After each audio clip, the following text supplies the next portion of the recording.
My husband left me in the rain, 37 miles from home. He said I needed a lesson. I didn't argue. I just watched him drive away. A black truck pulled up moments later. My bodyguard stepped out, calm and ready. I smiled as I climbed in.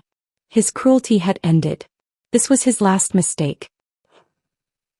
I pressed record on my phone and slipped it back into my pocket as Andrew's Mercedes pulled into the empty rest stop. The rain hadn't started yet, but I could smell it coming. "Get out," he said, not even turning off the engine. "You need a lesson, Amanda. Walking home might teach you some respect." 37 miles. He'd calculated it perfectly. Too far for an Uber, too remote for public transport. What he didn't know was that I'd been recording everything for 8 months, and Marcus was already parked behind the abandoned gas station, waiting for my signal. The leather seat creaked as I turned to face him. Andrew's jaw was set in that familiar line of satisfaction, the one he wore when closing a particularly ruthless deal at his hedge fund. 3 hours ago, we'd been sitting in Morton's steakhouse celebrating our anniversary. Now he was abandoning me on a remote stretch of highway because I'd asked why $10,000 had disappeared from our joint account. "You're seriously doing this?" I kept my voice steady, letting the phone capture every word. "Actions have consequences, Amanda.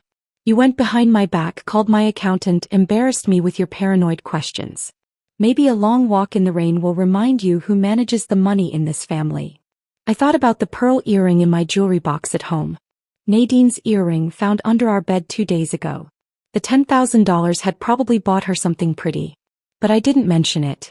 Not yet. Everything had to happen in the right order, just as Marcus and I had rehearsed. "It's going to storm," I said, gesturing at the darkening sky. "Then you'd better start walking." His fingers drummed against the steering wheel. "Unless you want to apologize right now and admit you were wrong. Before we continue, I want to thank you for being here with me today. If you believe that no one deserves to be abandoned in a storm, literal or metaphorical, please consider subscribing. It's free and helps these important stories reach those who need them most. 6 months ago I would have apologized. 6 months ago I still believed the marriage could be saved. That was before I'd found the second set of books for his company, before the mysterious withdrawals, before discovering he'd been slowly transferring our assets into accounts only he controlled. The moment I'd started asking questions, he turned vicious. Tonight was his escalation, but it was also his mistake. "I'll walk," I said, opening the door. "Smart choice. Maybe by the time you get home you'll remember your place." I stepped out onto the cracked asphalt. The rest stop had been abandoned for years, just a dark building with boarded windows and a parking lot being reclaimed by weeds. Andrew had chosen it specifically for its isolation. He'd mentioned it last week casually while we were driving past. "Imagine being stranded here," he'd said. "Miles from anywhere." That's when I knew what he was planning. The Mercedes engine revved. Through the passenger window I could see him checking his phone, probably texting Nadine that the deed was done. Then he pulled away, tires squealing slightly on the worn pavement, leaving me standing alone in the gathering darkness. I counted to 60, watching his taillights disappear around the bend. Then I walked calmly toward the abandoned gas station where Marcus's black Ford was hidden.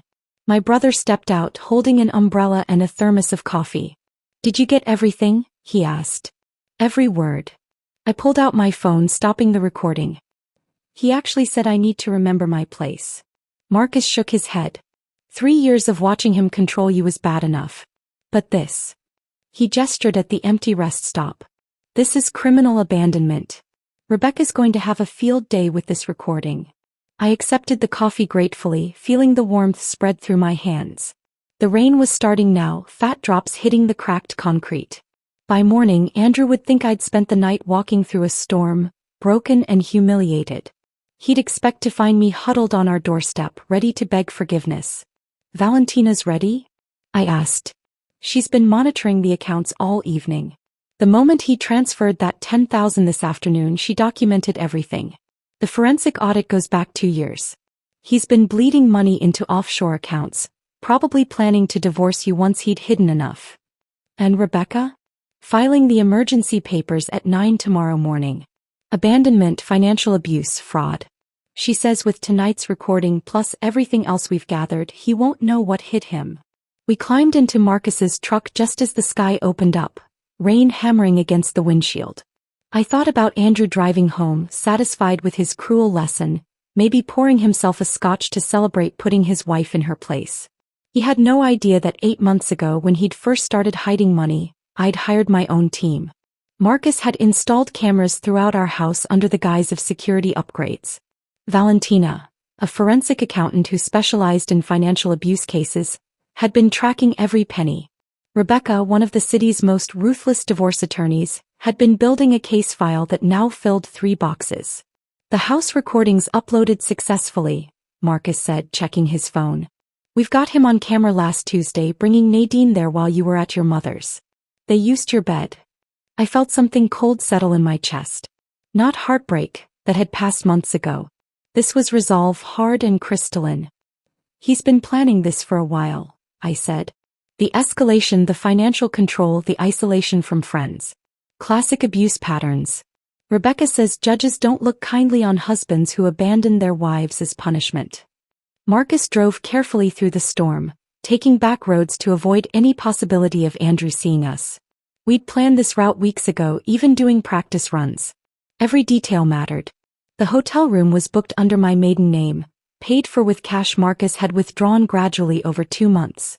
The clothes I'd need were already there, along with copies of all the documentation. You know he'll come looking for you when you don't show up tonight, Marcus said. Let him. The hotel security cameras will show me checking in alone, soaking wet, traumatized. The front desk clerk will testify that I could barely speak through the tears. Rebecca coached me on exactly what to say and how to act. The rain grew heavier as we drove toward the city. Andrew would be home by now, probably on his second drink, maybe calling Nadine to brag about teaching me a lesson. Tomorrow morning he'd wake up expecting to find me broken. Instead he'd find his assets frozen, his office locked, and federal investigators waiting to discuss the discrepancies Valentina had uncovered in his hedge fund's books. Are you ready for this? Marcus asked as the hotel came into view. I thought about the woman I'd been 3 years ago, independent and successful before Andrew had systematically dismantled my life. I thought about the recording on my phone, his cold voice telling me to get out and walk 37 miles in a storm. I thought about Nadine's earring and the empty bank accounts and the prenup he'd hidden in his office that would have left me with nothing. I've been ready for 8 months, I said. He just gave me the final piece of evidence I needed. Marcus pulled up to the hotel's side entrance. I grabbed the small bag we'd prepared, just enough to look like I'd escaped with nothing, and stepped out into the rain. It was time to play the part of the traumatized wife, abandoned and afraid. Tomorrow Andrew would learn who really needed a lesson. The hotel lobby felt impossibly bright after the darkness outside.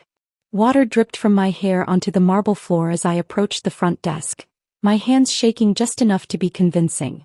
The night clerk, a young woman with kind eyes, immediately reached for a stack of towels. Oh my goodness, are you all right? She rushed around the counter, wrapping a towel around my shoulders. My husband, I managed, letting my voice crack.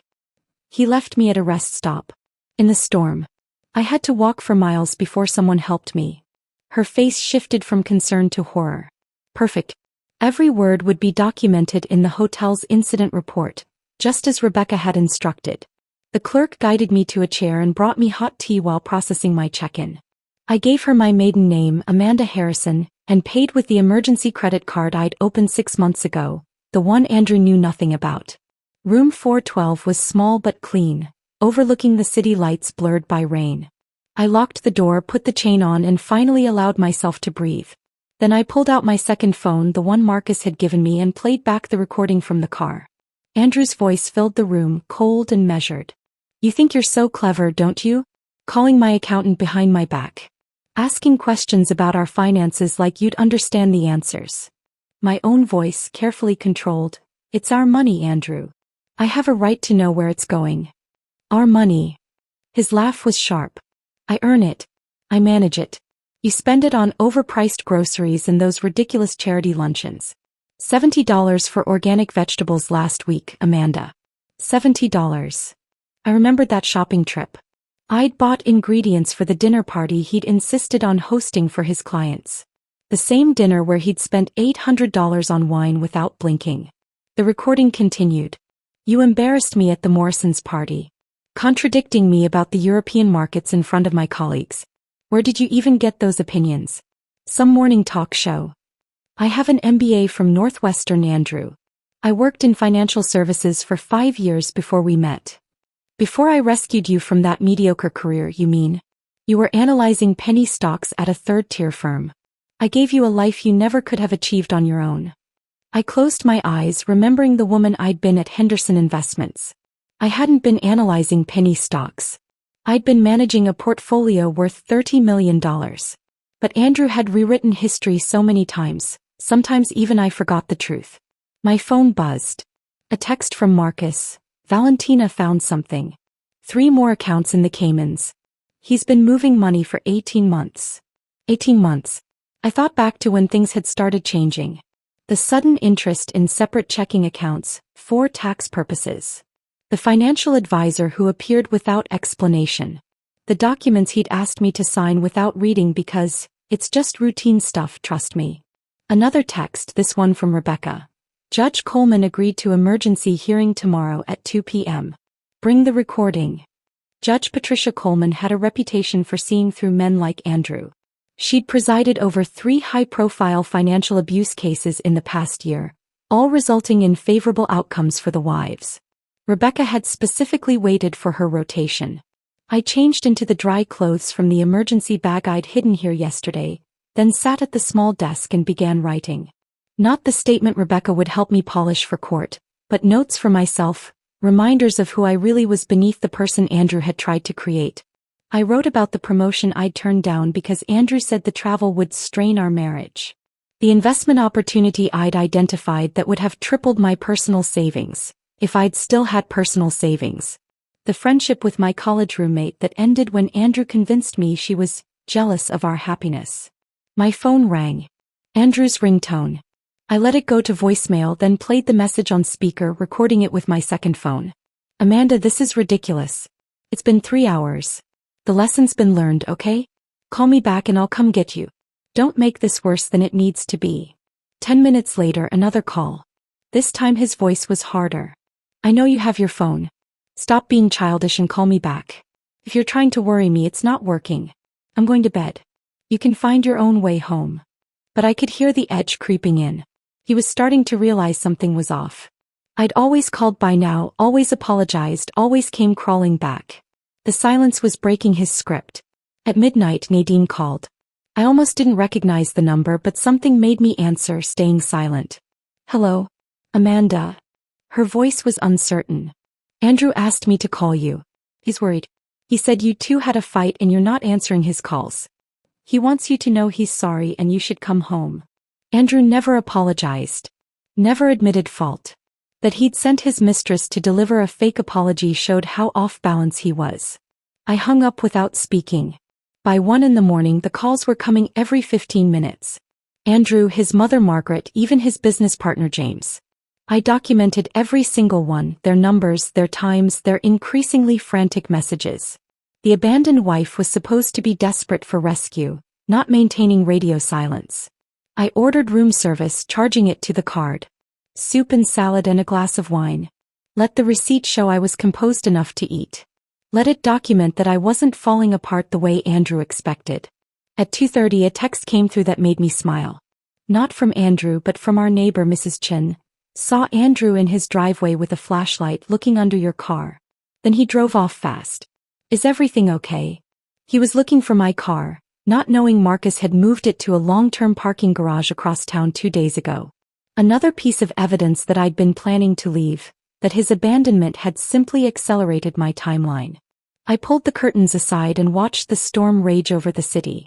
Somewhere out there, Andrew was beginning to realize his perfectly controlled world was slipping. He thought he taught me a lesson about power and place. Tomorrow, when the markets opened and he discovered his offshore accounts frozen, when his key card failed at the office, when federal investigators appeared with questions about discrepancies Valentina had uncovered, he'd understand who'd really been teaching whom. The rain hammered against the window like it was trying to break through. 8 months of planning, of documenting, of pretending to be the subdued wife while building a case that would destroy him. All leading to this moment, this perfect storm of his own making. I set my alarm for 7, knowing I'd need to look appropriately distraught for the emergency hearing. Rebecca would meet me at noon to prepare.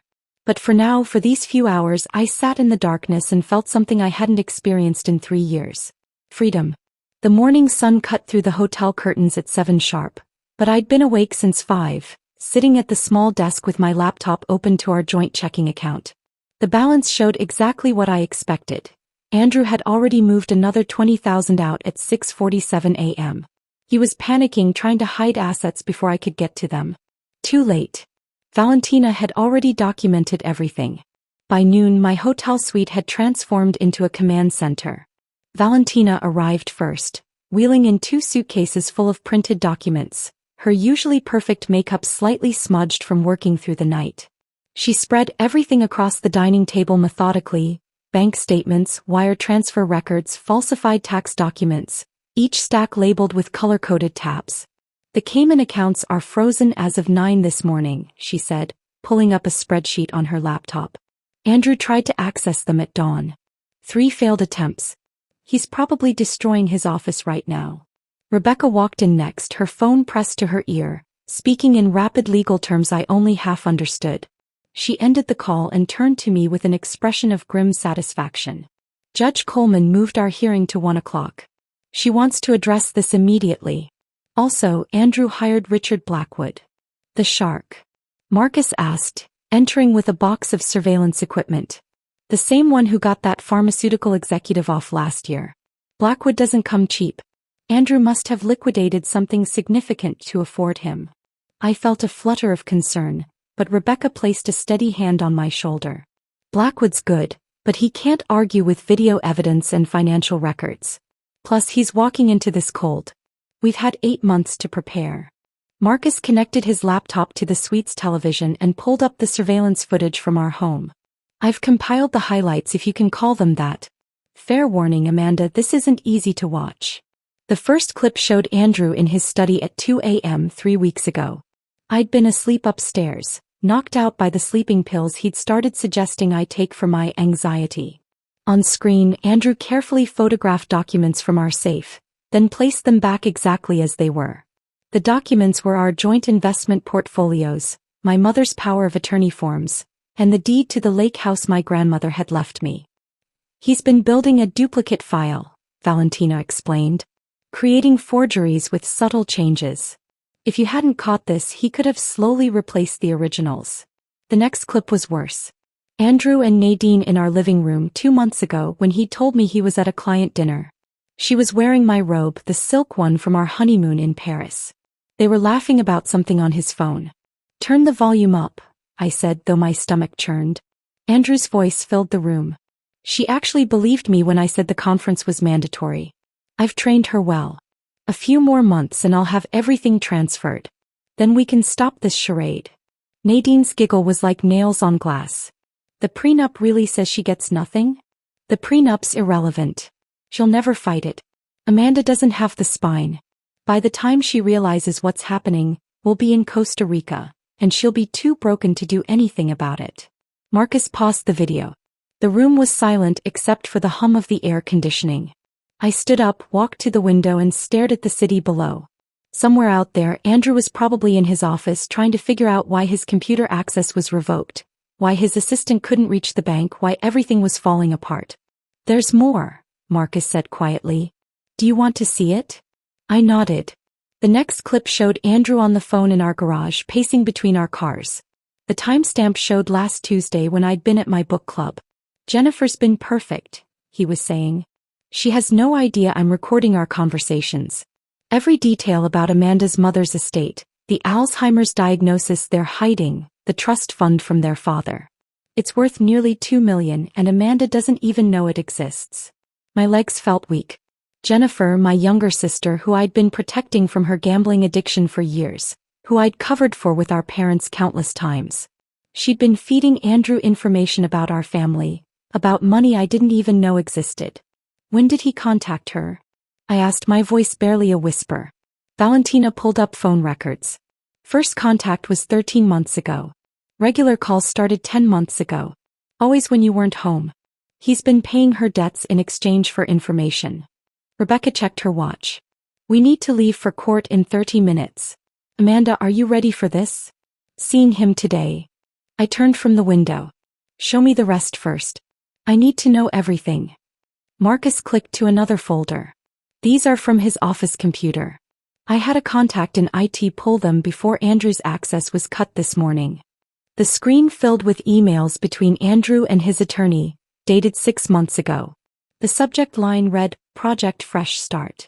Inside were detailed plans for divorcing me, including psychological tactics to make me doubt myself, financial moves to leave me destitute, and even suggestions for gradually increasing emotional abuse to make me more compliant during proceedings. One line stood out. The key is to make her believe she's going crazy. Gaslight consistently. Hide things, deny conversations, contradict her memories. By the time we file, she'll be too unstable to fight effectively. I thought about all the times over the past year when Andrew had told me I was misremembering things. The dinner reservation I'd made that he swore I'd never told him about. The conversation about visiting my parents that he claimed never happened. The jewelry that went missing, then reappeared in strange places. I'd started writing things down secretly, thinking I was losing my mind. He was following a playbook, Rebecca said. This attorney, Douglas Stern, specializes in high-net-worth divorces where one spouse wants to leave the other with nothing. He's currently under investigation by the bar for ethics violations. Valentina pulled up one final document. This is what triggered our emergency filing this morning. Andrew transferred $3.2 million from his hedge fund's client accounts into a personal account in Panama yesterday afternoon. Right before he abandoned you. He must have thought he'd have more time before anyone noticed. He was running, I said, understanding flooding through me. The abandonment wasn't just about control. He knew something was closing in. The SEC received an anonymous tip yesterday morning, Rebecca said with a slight smile, about irregularities in his fund's reporting. I looked at her. Valentina actually. Once she documented the embezzlement, we had an obligation to report it. The weight of Andrew's crimes was staggering. This wasn't just about our marriage or his affair. He was a criminal who'd been using me as cover while he pillaged client accounts and prepared his escape. The man I'd shared a bed with for 3 years was capable of destroying not just me, but dozens of innocent investors who'd trusted him with their retirement savings. Judge Coleman needs to see all of this, I said, gathering my strength. Every document, every recording, every piece of evidence. Rebecca smiled, the kind of smile that reminded me why she'd never lost a financial abuse case. She'll see it all. And then Andrew Mitchell is going to learn what it feels like to lose everything. The courthouse corridors were marble and mahogany, designed to intimidate. I walked through them in my sharpest suit, the navy one Andrew had never seen because I'd bought it last month specifically for this moment. Rebecca walked beside me, briefcase in hand, while Marcus flanked my other side. We entered courtroom 4B at exactly 12:55 p.m. Andrew was already there, seated beside Richard Blackwood, whose $1,000 haircut couldn't hide the stress lines around his eyes. Andrew looked smaller somehow, his usual commanding presence diminished by wrinkled clothes and shadows under his eyes. He'd clearly slept in his office. When he saw me, his expression shifted from exhaustion to pure rage. All rise, the bailiff announced. Judge Patricia Coleman entered, her black robes adding gravity to an already tense atmosphere. She took her seat and immediately began reviewing the documents before her, reading glasses perched on her nose. We're here for an emergency petition filed by Amanda Mitchell regarding marital assets and spousal abandonment, she began, her voice carrying the authority of someone who'd seen every type of marital disaster. Mr. Blackwood, I see you've just been retained this morning. Yes, Your Honor. We request a continuance to properly review. Denied. Your client allegedly abandoned his wife in dangerous conditions last night. Time is of the essence. He turned to Rebecca. Counselor, present your evidence. Rebecca stood, smooth as silk. Your Honor, at approximately 8:47 p.m. yesterday, Andrew Mitchell deliberately abandoned his wife at a rest stop 37 miles from their home during a severe storm. We have audio recording of the incident. She played the recording through the courtroom speakers. Andrew's voice filled the space, cold and clear. You need a lesson, Amanda. Walking home might teach you some respect. I watched Andrew's face go white. Blackwood leaned over, whispering furiously. Andrew shook his head, gesturing wildly with his hands. Furthermore, Rebecca continued, Mr. Mitchell has been systematically hiding marital assets for 18 months. We have documentation of offshore accounts totaling $8 million, and evidence of embezzlement from his hedge fund totaling $3.2 million. Objection. Blackwood stood. These are unsubstantiated allegations. Then let's substantiate them, Rebecca said calmly, producing a stack of bank documents. Exhibit A through F, Your Honor. Wire transfers to accounts in the Cayman Islands, all initiated by Mr. Mitchell without his wife's knowledge or consent. Judge Coleman reviewed the documents, her expression growing darker with each page. Mr. Mitchell, did you abandon your wife last night? Andrew stood, straightening his tie. Your Honor, there was a misunderstanding. My wife and I had an argument. It's a yes or no question, Mr. Mitchell. I left her at a rest stop, but during a storm? 37 miles from home. She had her phone. She could have called someone. The judge's eyebrows rose. How considerate of you. She turned back to Rebecca. Continue. Rebecca pulled up financial records on the courtroom screen. Mr. Mitchell has also been conducting an extramarital affair with his assistant, Nadine Rodriguez, using marital funds to purchase gifts and fund trips. This includes a pearl necklace valued at $12,000, reported as stolen to insurance but actually given to Ms. Rodriguez. My phone buzzed. A text from Marcus. He's here. The courtroom doors opened and Tom Chin from the SEC walked in, followed by 2 federal agents. Andrew's head whipped around and for the first time, I saw real fear in his eyes. Your Honor, Tom Chin addressed the judge. I apologize for the interruption. We have a warrant for Andrew Mitchell's arrest on charges of wire fraud and embezzlement. Blackwood jumped up. Your Honor, this is highly irregular. So is stealing $3.2 million from client accounts, Judge Coleman responded dryly. She looked at the federal agents. Gentlemen, please wait until we conclude this hearing. Mr. Mitchell isn't going anywhere. Andrew sank into his chair. His phone, sitting on the defendant's table, lit up with call after call. I could see the names flashing. His mother, his business partner James, and repeatedly Nadine. Given the evidence presented, Judge Coleman continued, I'm granting the emergency injunction. All marital assets are frozen pending investigation. Mrs. Mitchell is awarded exclusive use of the marital home and temporary support of $10,000 per month. Mr. Mitchell, you are ordered to stay 500 feet away from your wife. $10,000 a month?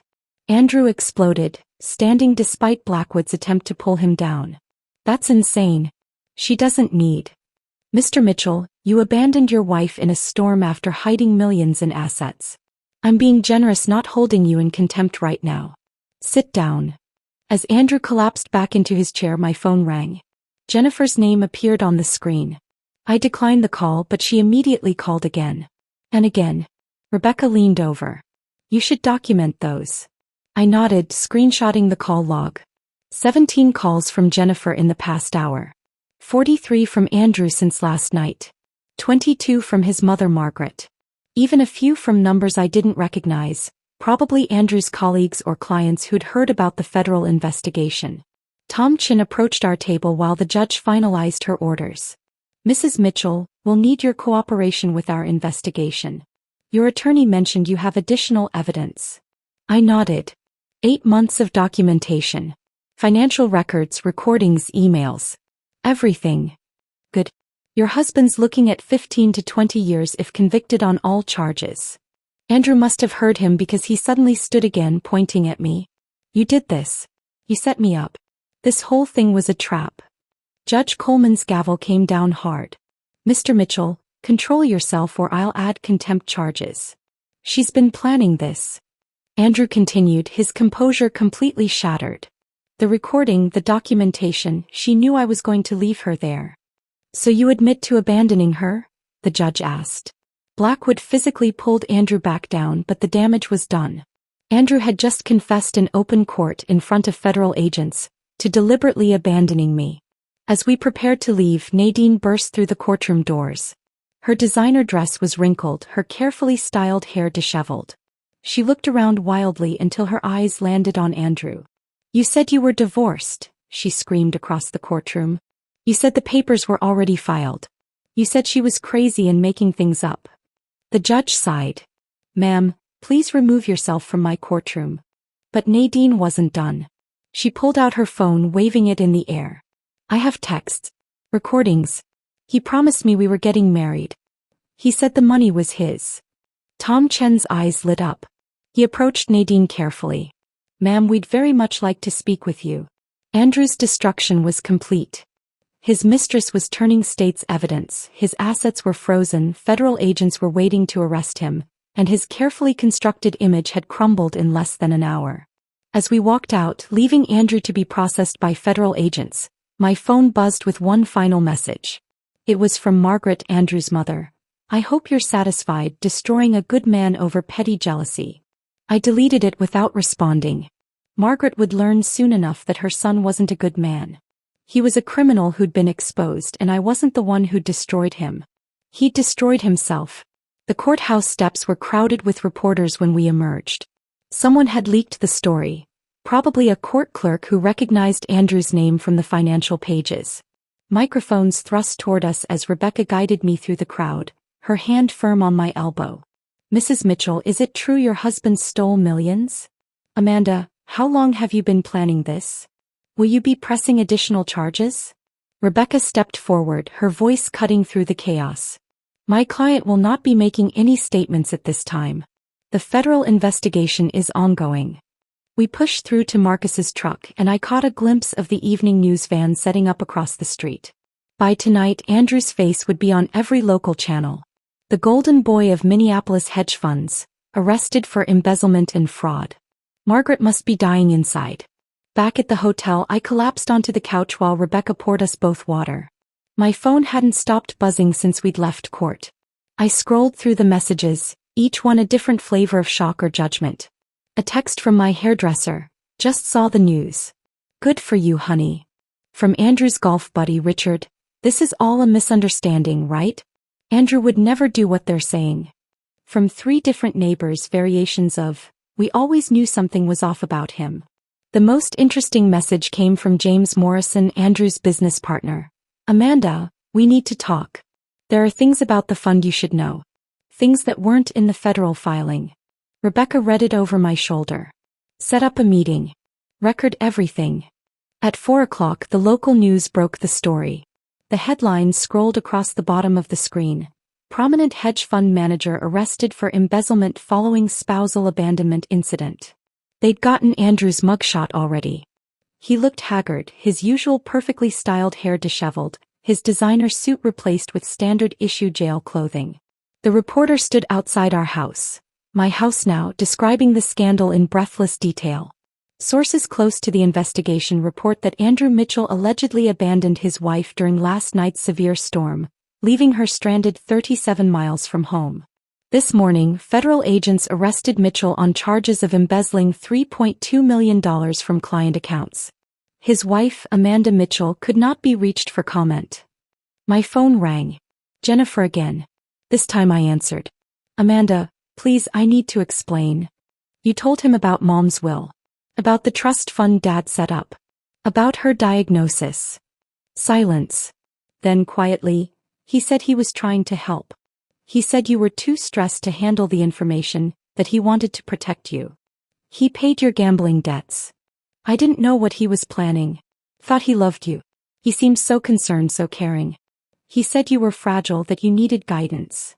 I thought about all the times Jennifer had called over the past year, asking seemingly innocent questions. How's Mom doing? Have you talked to her lawyer lately? Remember that property Dad bought in Wisconsin? Each conversation had been intelligence gathering for Andrew. He played you, I said. Just like he played me. Amanda, I'm so sorry. When I saw the news, when I realized what he'd done, I've been sick all day. Can we meet? Please. Rebecca shook her head, but something in Jennifer's voice made me pause. She sounded genuinely broken, not just worried about consequences. Tomorrow. Neutral location. You come alone. After I hung up, Marcus pulled up social media on his laptop. You need to see this. Andrew's company Facebook page was imploding. Clients were posting demands for their money back. Former employees were sharing stories of suspicious activities they'd witnessed. One woman wrote, "He fired me when I questioned missing funds last year. Now I know why." But the most devastating blow came from Nadine. She'd gone nuclear on Instagram, posting screenshots of their text conversations, photos from their trips funded with stolen money, and a long caption detailing how Andrew had manipulated her into believing I was the villain. "He told me his wife was emotionally disturbed," she wrote. "That she refused to grant him a divorce. That she threatened to ruin him if he left. I believed every word because he was so convincing, so sophisticated. I was an idiot, but he was a master manipulator." The photos were damaging. Andrew and Nadine in first-class seats to Paris, champagne glasses raised. Andrew and Nadine at the exact resort in Mexico where we'd celebrated our 5th anniversary. Andrew and Nadine in our bed. She'd actually posted that one, though Instagram quickly removed it. By 6 o'clock, Andrew's mother Margaret had released a statement through her lawyer. Rebecca read it aloud, barely containing her laughter. "The Mitchell family is shocked by these allegations. We believe this is a coordinated attack orchestrated by a vindictive spouse seeking financial gain. Andrew Mitchell is an upstanding member of the community who has been victimized by a calculating woman who married him for his money." "She's really going with that angle?" Marcus asked. "After what everyone heard her say in court?" My phone rang again. This time it was a number I didn't recognize. Against Rebecca's advice, I answered. "Mrs. Mitchell? This is Patricia Huang from the Wall Street Journal. We're running a story about systematic fraud in boutique hedge funds.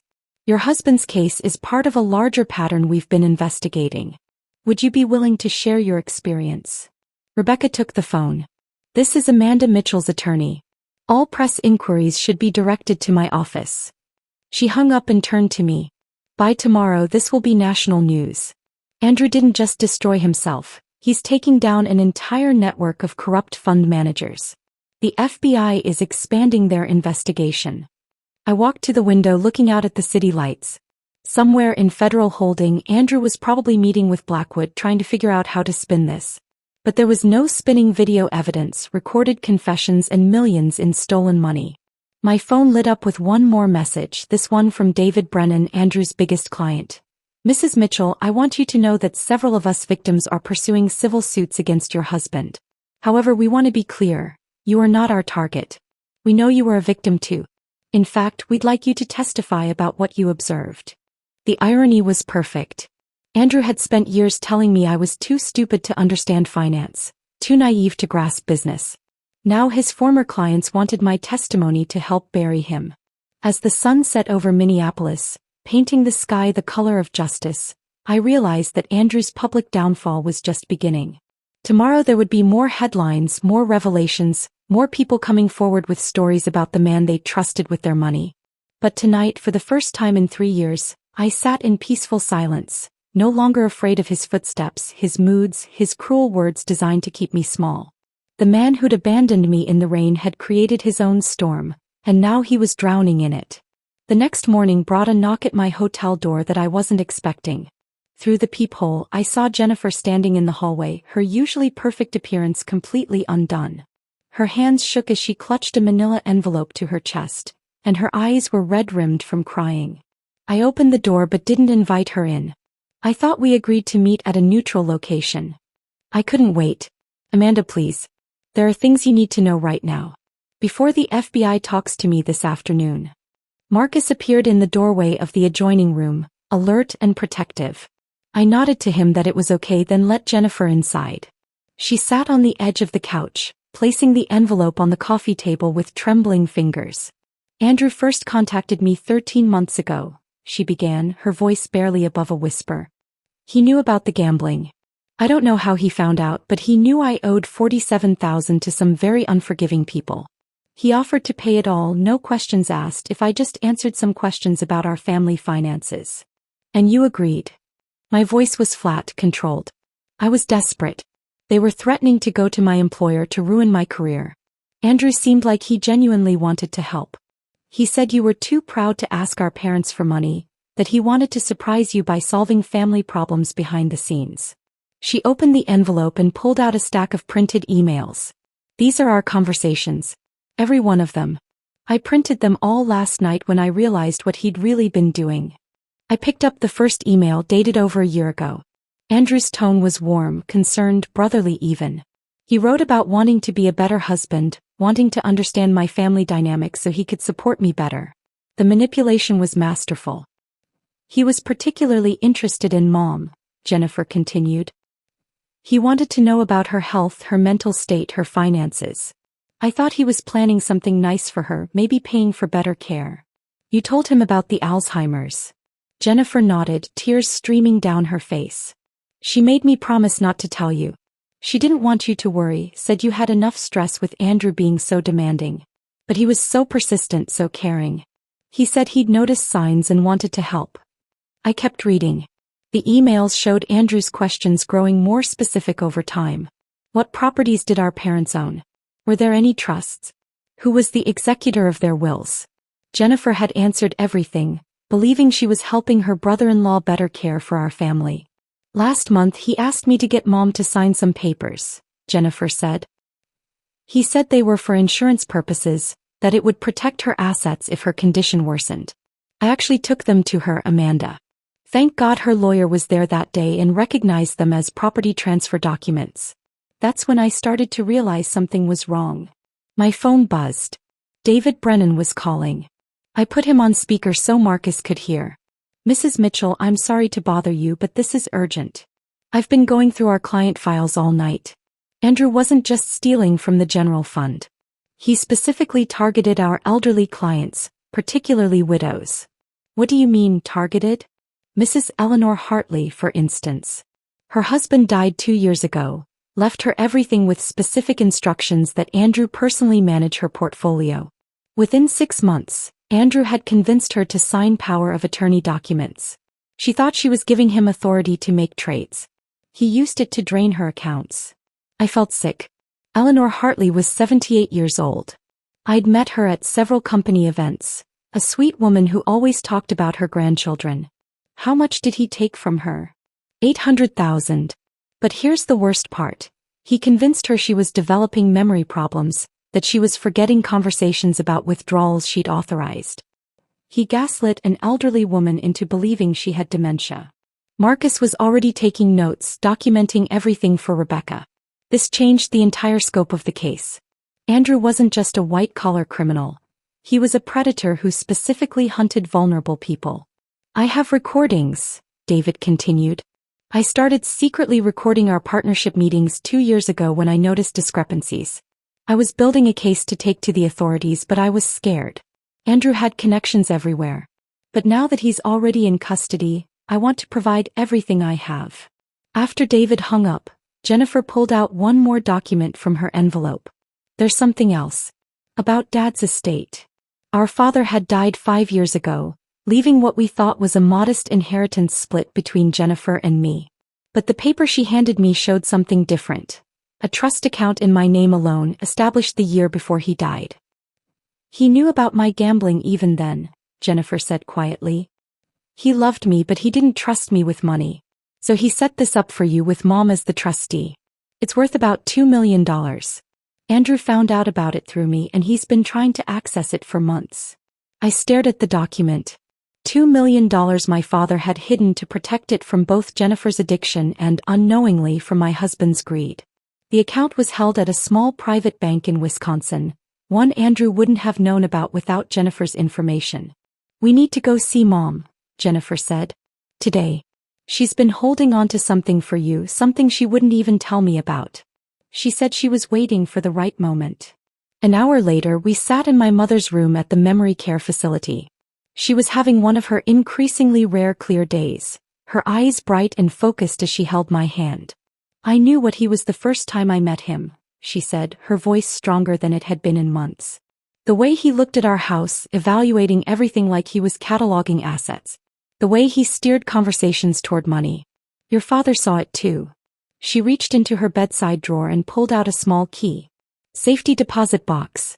First National Bank on Hennepin. Your father put things there the week before he died.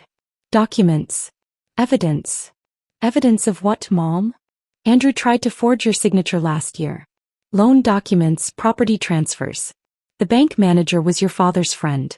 He called me, sent me copies of everything. It's all in the box. I took the key, feeling its weight. My father had been protecting me even from beyond the grave, and my mother had been standing guard over that protection despite her declining memory. There's more, Mom said, her grip tightening on my hand. The FBI came here yesterday. Not about Andrew's arrest, about something bigger. They said his name came up in an investigation that's been running for 3 years. A network of fund managers who've been systematically defrauding elderly clients across 5 states. The room felt suddenly airless. Andrew's abandonment of me in the rain wasn't just about control or cruelty. He'd known the FBI was closing in. He'd wanted me broken and compliant because he thought he could use me as either a shield or a scapegoat when everything collapsed. He never expected you to fight back, my mother said, a small smile crossing her face. Men like him never do. They think kindness is weakness. They're always surprised when they learn otherwise. As we prepared to leave, my mother squeezed my hand one more time. Your father would be proud of you. You're stronger than Andrew ever imagined. Driving away from the facility, Jennifer beside me and Marcus following in his truck, I thought about the layers of deception Andrew had built. Each revelation peeled back another level of his criminality. He wasn't just a bad husband or a corrupt fund manager. He was the center of a web of financial abuse that had destroyed dozens of lives. But he'd made one fatal error. He'd assumed that the woman he'd left in the rain would stay there, broken and defeated. Instead, she'd become the storm that would wash away everything he'd built on the suffering of others. The First National Bank on Hennepin stood like a fortress of old money and older secrets. Jennifer waited in the car while Marcus accompanied me inside, where the safety deposit box my mother had protected waited in a climate-controlled vault. The bank manager, Mr. Paulson, remembered my father well and handled the key with the reverence of someone who understood he was part of something significant. Inside the box lay a stack of documents that made my hands tremble. Forged loan applications with my signature, dated 6 months ago. Property transfer papers for my grandmother's lake house, which Andrew had apparently tried to sell without my knowledge. Bank statements from accounts I'd never seen, opened in my name but controlled by Andrew. My father had somehow obtained copies of everything, his handwriting on sticky notes explaining what each document meant. One note, attached to a forged power of attorney document, simply read, "He will try to take everything. Don't let him." Marcus photographed every page while I sat in stunned silence. The scope of Andrew's betrayal kept expanding, like ink spreading through water. This wasn't just about our marriage or even the stolen millions. He'd been systematically working to erase my financial existence, to make me completely dependent on him or worse, to frame me for his crimes if necessary. 4 months later, I walked into the federal courthouse for the first day of Andrew's criminal trial. The media attention had only intensified since his arrest. News vans lined the street. Reporters called out questions I didn't answer. I wore a charcoal gray suit that had never seen the inside of our shared closet, bought specifically for this moment. Professional, dignified, expensive enough to show I wasn't broken. Andrew sat at the defendant's table in a suit that no longer fit properly. He'd lost weight in federal custody, and his formerly perfect hair had grown out awkwardly. When our eyes met across the courtroom, I smiled, the same serene smile I used to give him over morning coffee when he'd lecture me about my spending. But now that smile carried the weight of everything I knew and everything he was about to lose. The prosecutor, Assistant U.S. Attorney Michael Torres, laid out the case methodically. 12 counts of wire fraud. 2 counts of elder abuse. 1 count of conspiracy to commit financial crimes. The evidence was overwhelming. Doctored books, hidden accounts, forged documents, recorded conversations where Andrew explicitly discussed stealing from clients. For 11 days, witness after witness took the stand.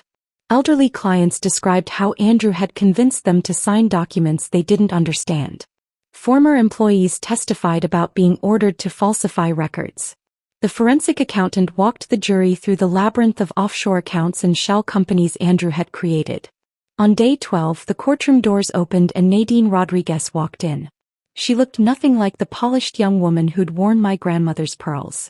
Her designer clothes had been replaced with a conservative dress, her elaborate hairstyle with a simple bun. She'd been granted immunity in exchange for her testimony, and she was about to bury Andrew with it. Ms. Rodriguez, the prosecutor began, how long were you romantically involved with the defendant? 18 months, Nadine answered, her voice steady but quiet. And during that time, did Mr. Mitchell ever discuss his business practices with you? Yes. Frequently. He thought it was amusing to explain how he was moving money around without anyone noticing. He called it playing three-dimensional chess while everyone else played checkers.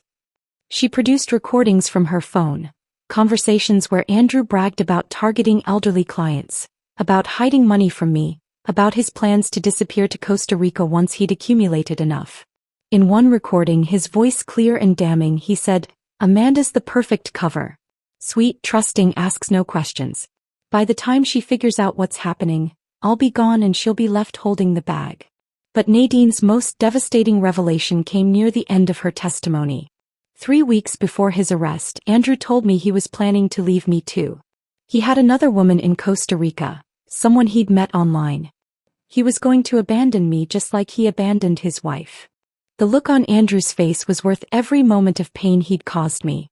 His jaw dropped, his attorney frantically whispered in his ear, but the damage was done. His mistress had just revealed that he'd been playing everyone, including her. The next day brought another shock. A young man named Christopher Walsh took the stand. 22 years old, with Andrew's same sharp jawline and calculating eyes. The prosecutor established his identity quickly. Andrew's son from a college relationship, whose existence Andrew had hidden for over 2 decades. My mother has been receiving payments from Andrew Mitchell for 22 years, Christopher testified. $1,500 a month to keep quiet about my existence. She has records showing the money came from his client accounts. I watched Andrew shrink in his chair as Christopher continued. He told my mother that if she ever contacted his family or went public, he'd destroy her reputation and ensure she never worked in finance again. She has that threat in writing.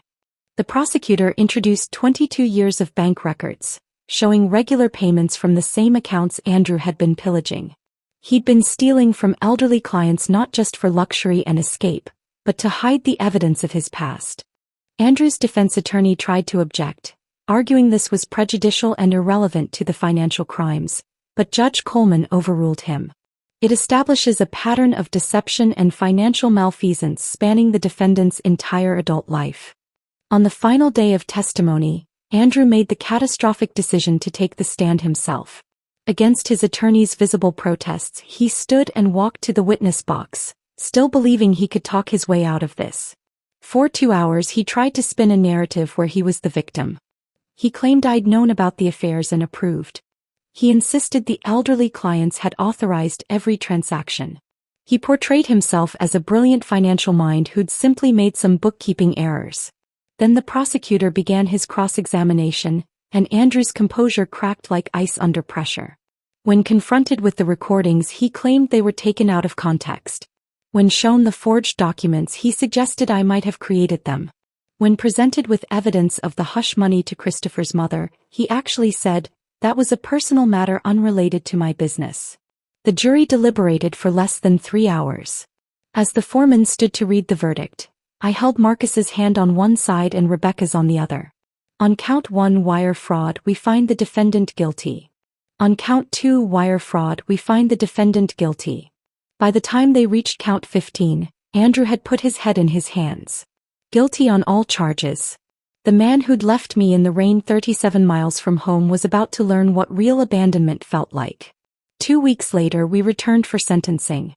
Judge Coleman, the same woman who'd overseen our emergency hearing months ago, looked down at Andrew with undisguised contempt. "Mr. Mitchell, you targeted the most vulnerable members of society. You betrayed the trust of clients, colleagues, and family. You showed no remorse, accepting no responsibility even when confronted with overwhelming evidence of your crimes. This court sentences you to 96 months in federal prison without the possibility of early release." 8 years. Andrew would spend 8 years behind bars.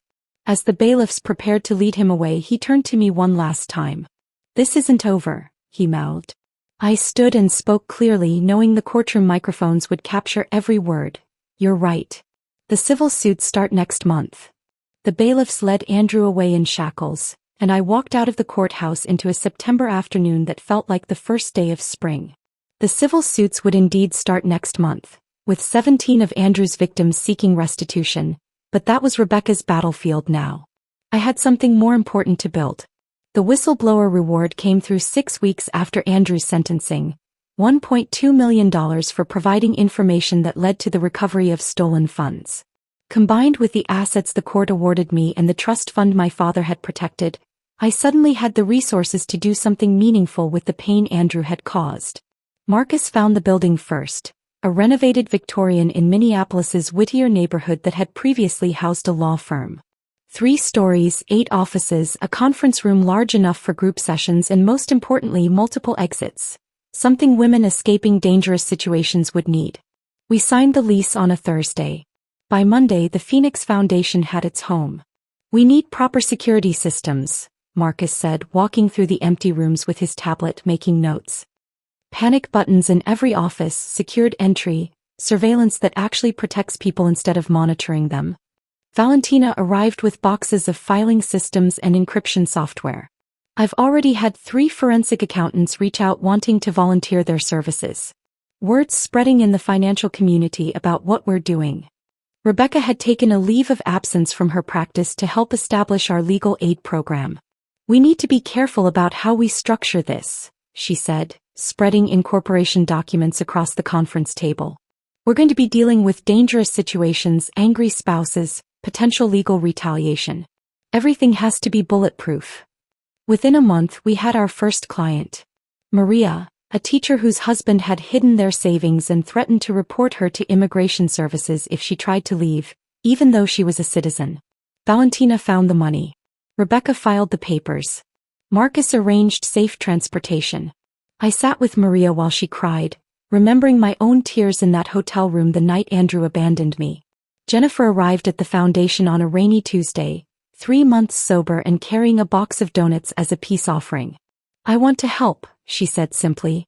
"I know what it's like to be manipulated, to be so desperate you betray people you love. Maybe I can help others see the signs before it's too late." We started her as a volunteer, answering phones and filing paperwork. But Jennifer had a gift for talking to women who called in crisis. She understood desperation and shame in ways that even trained counselors sometimes missed. Within 6 months, she was running our support groups, sharing her story of how Andrew had exploited her addiction to gather information, helping others recognize when they were being used. My mother came to visit on one of her clear days, Marcus driving her carefully through the city she'd once known so well. She sat in my office, looking at the framed photos on the walls. Women who'd given permission to share their success stories, faces beaming as they stood in front of new apartments, at graduation ceremonies, with children they'd managed to keep safe. "Your father would be so proud," she said, touching a photo of a woman who'd escaped with 3 children and was now in nursing school. "He always said the best revenge against cruelty was kindness to others." She pulled out an envelope from her purse. "This came to the house. I thought you should see it." Inside was a newspaper clipping from the prison newsletter. Andrew had been elected treasurer of the Inmates Investment Club. Even behind bars, he was trying to maintain his image as a financial genius. I almost laughed at the absurdity of it. The surprise volunteer came 7 months after the trial. Nadine Rodriguez stood in our reception area, looking nothing like the woman who'd worn my grandmother's pearls. She'd cut her hair short, traded designer clothes for simple slacks and a button-down shirt, and carried herself with a humility I'd never seen before. "I've been in therapy," she said, sitting across from me in my office. "Working through how I got involved with someone like Andrew, why I ignored the red flags, why I participated in hurting you. I know I can't undo what I did, but maybe I can prevent other young women from making my mistakes." She started by speaking at colleges, warning business students about older men in power who promise career advancement in exchange for companionship. She was brutally honest about her own choices, taking responsibility while also explaining the gradual manipulation that made those choices seem reasonable at the time. "He made me feel special," she told a group of graduate students one evening. "Like I was smarter and more sophisticated than other women my age. By the time I realized I was just another victim in his game, I was in too deep to see the exit." 1 year after Andrew's sentencing, a letter arrived at the foundation. His handwriting was still perfect, even on prison stationery. 4 pages of vitriol, blaming me for his downfall, claiming I'd orchestrated everything from the beginning, that I'd entrapped him. He listed every perceived slight, every moment he now realized had been part of my plan. The final line read, "I hope you learned your lesson." I had the letter professionally framed and hung it on my office wall, right next to my degrees and certifications. When clients asked about it, I told them the truth. Yes, I had learned my lesson. I'd learned that when someone shows you who they are through their cruelty, believe them. I'd learned that patience and planning could overcome years of abuse.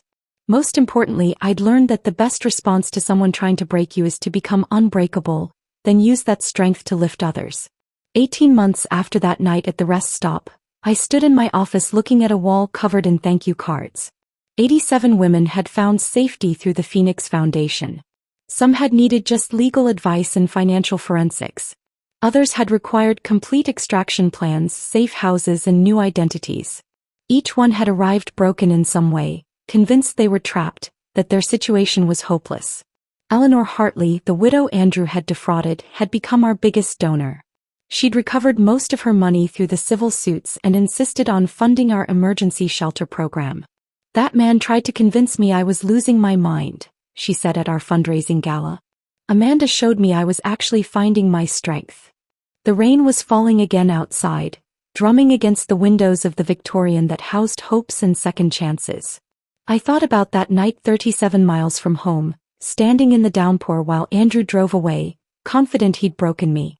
He thought he was teaching me about power and control, about knowing my place.